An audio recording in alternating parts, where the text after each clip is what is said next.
What's up, A-Town and all around? I am OSG. This is another episode of Instant Ramen. Today, Donna Dose, Mattheo Dimareli. Welcome to the show, brother. Thank you. Thank you for having me. Yes, sir. So, real quick, you're about to turn 17. I understand it end of the month, so happy birthday. It's coming up quick, isn't it? Yeah, it is. You ready for it? Any celebration you're going to do? Not really. I think I'm a low-key person, probably close friends and family. All right, guys, so he needs a surprise party. Sorry, brother, you're getting a surprise party for your 17th, your big 17th. But funny note I kind of found out about and heard about. You missed a game last year due to a fishing trip. Did something happen to you? I mean, tell me about it. What happened, man? Oh, I expect you. Yeah, so actually I did. It was the year of 2024, I believe, in the later the year, towards the end of the season.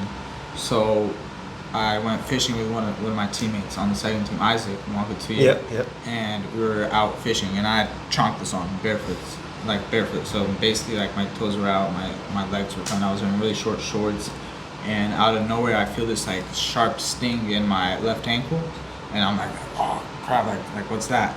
And then I end up figuring out something bit me, and I didn't feel anything until the next day. I wake up, and there's a huge just lump and blister, Wow. like a whole circle, just stuck in my foot. And So just it the had me out unlucky. for like almost a week. Yeah.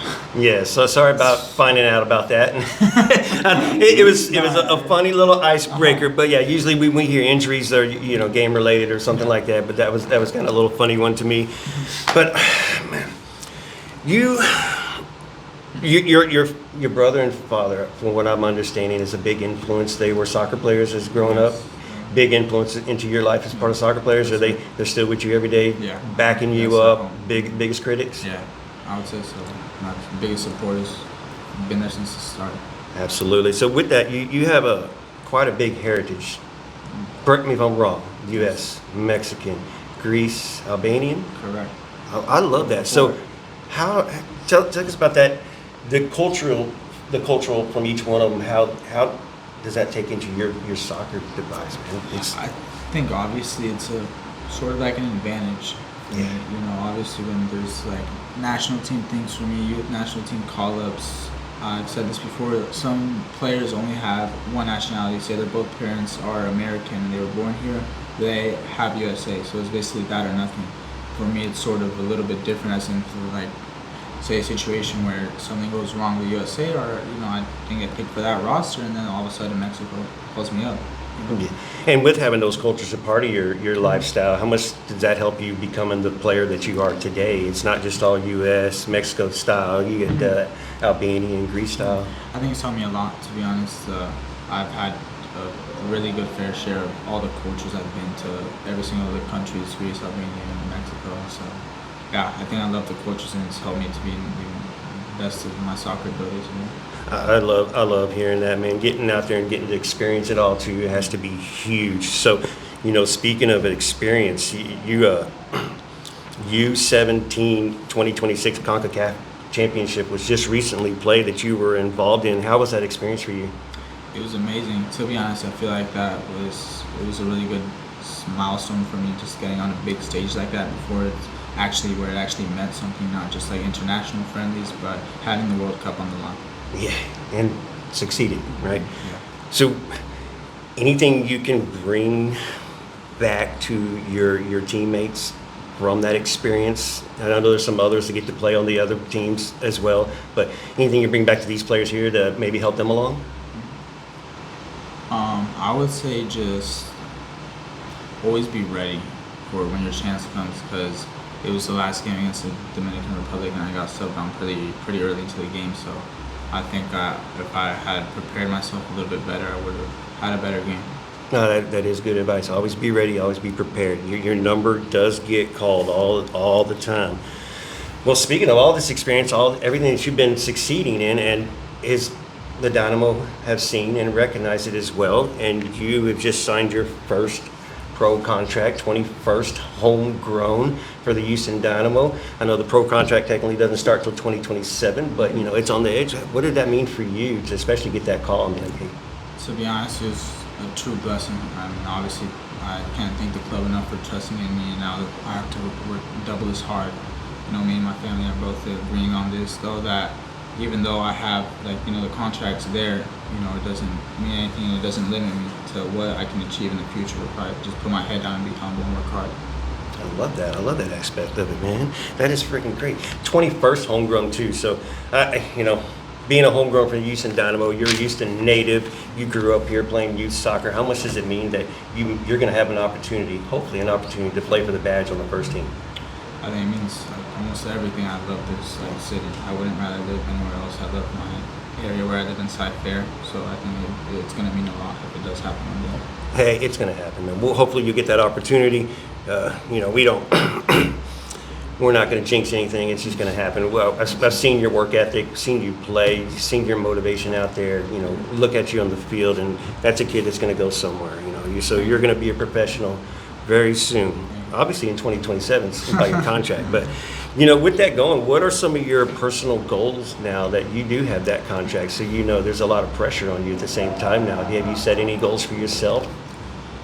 I think I always have just one main goal in mind, to prove myself and to being somebody that somebody looks at me on the field and they enjoy watching me. As sort of if I'm going to take a player on instead of passing back or just spicing the game up a little bit.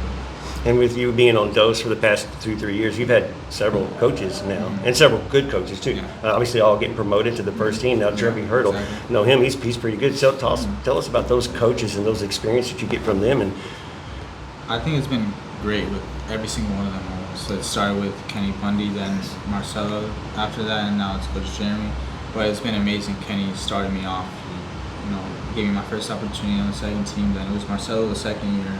Took me through ups and downs and really helped me towards the end of that year. And then now it's Coach Jeremy, which has been one of my coaches since I was a U15, so I can't have a better connection with him.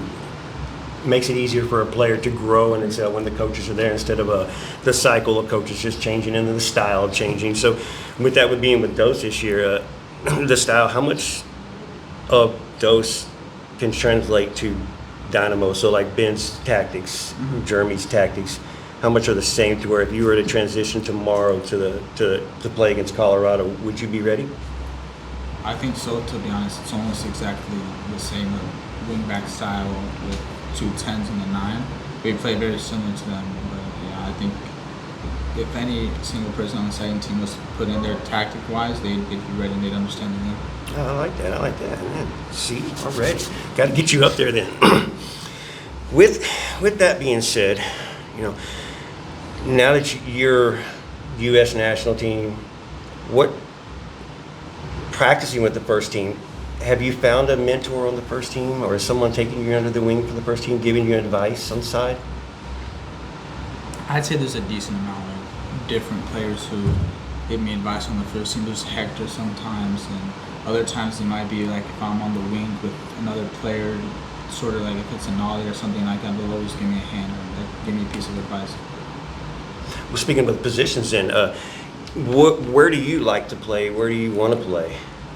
To be honest, I don't have a preference as long as as long as I'm on the field. But if I got to choose, I'd play right wing for sure. Right wing, kind of up top attacking. Can you play that right wing back? Since that style is kind of, hey, we need attacking but defensive at the same time. Yeah. So you're open. You're everywhere. You're available. That's, man, I like that, and coaches have to like that as well in a player. With that same thing, the Hector giving you advice and other players from the first team giving advice, do other Dose players look up to you for advice now because they see you and what you're doing, and they're probably looking at you as an idol or a leader? Yeah, I would say so a little bit, just because obviously I'm sort of a little bit more younger than some of them, but the new guys for sure ask me for help. All right, how does this work here? Or what is this how does this go on the team? And I can always help them out with that, get an experience with that. Absolutely. So where does Mattheo Dimareli want to be, let's say in 10, 15 years from now? You're going to be playing for Dynamo pretty soon. Is MLS your high? Or you want to end up in Premier? There's going to be a World Cup soon. I'm sure you'll be available for that, staying on the national team. What is your... To be honest, I think the dream's always been to play in Europe. And my dad's European. We would love it to be able, if I had that opportunity one day to be able to play there. I think that for sure be my goal, and to always try to make a name for myself. Do you and your dad have the same team y'all follow in Europe? All right, tell us, who do you follow in Europe? I mean, or who's your team? Soccer, I'd say probably like PSG. I just like the play style, like they play. My dad, he's kind of like Real Madrid, but our roots club is Panathinaikos. It's a Greek Super League team. Yeah. Pay attention to them quite a bit of them too. So, but your PSG, Real Madrid, that can be a good rivalry in the Champions League. So I'm sure you sit and your dad having fights in the sometimes, but that is arguing all the games. Oh, absolutely! Like, hey, Dad, I'm not coming over today. This game's gonna be too tense, man. But all right, so do you have an idol that you, soccer-wise, that you're looking at out there to represent, besides your family, of course? Your dad is obviously going to be one of your biggest idols, but playing style wise, somebody that maybe you can mimic. Who do you look out there after or are you just your own Dimareli and everybody you need to be their idol? No, I think I try to find players that are similar to my play style. There's two guys that I really like watching. And the first one's Lennart Karl from Bayern Munich. He's like short, he's on the right wing, he's left-footed like me, so I always try to get the best look I can from him. And the second one is Rodrigo Moura from Porto. I really like him, to be honest. He's not having the best season right now, but he's really good. That's good. And so you like the inverted role too as well when you're playing on that side? Cut in and get them shots off? Yeah. You've had a couple pretty good goals this season. Hopefully the goal contributions can keep coming with down and dose. As we wrap up here a little bit, y'all are on a 10-game road trip with 2 games right now. How is that experience for all you kids? I call you kids because it's 23 and under, 17, 16, 15-year-olds on the team. Job, a 10-game road trip where you're flying home, you're studying, you're still doing school, and then you got to fly out every weekend. Tough? I think it's obviously good for experience. One day we make it to big leagues, to the actual league. There's situations like that, so we have to be ready for it, and this will sort of help us. But I think we do good with it. We take it game by game. You're the best team in MLS Pro right now, and I hope y'all keep up. Y'all been growing year to year to year. The coaching staff is set. The team looks really good. So hopefully y'all can keep it up and make a run and get you a DOS title, a next pro title, and then do it again. And then that 27 year, we'll see you on the first team getting the MLS Cup title and an even Open Cup title.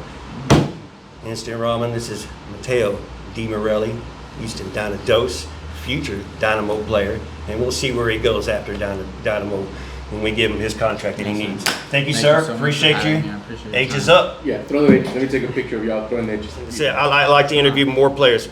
Who's next? Who am I going to pass the mic to for Dose? I'm not sure if you've gotten him already, but I wanted to say Mattheo Dimareli. Mattheo Dimareli. Yes, sir. Deal. That's what we're gonna request next, and we'll take care of it. Thank you, sir. Thank you very Appreciate much. it.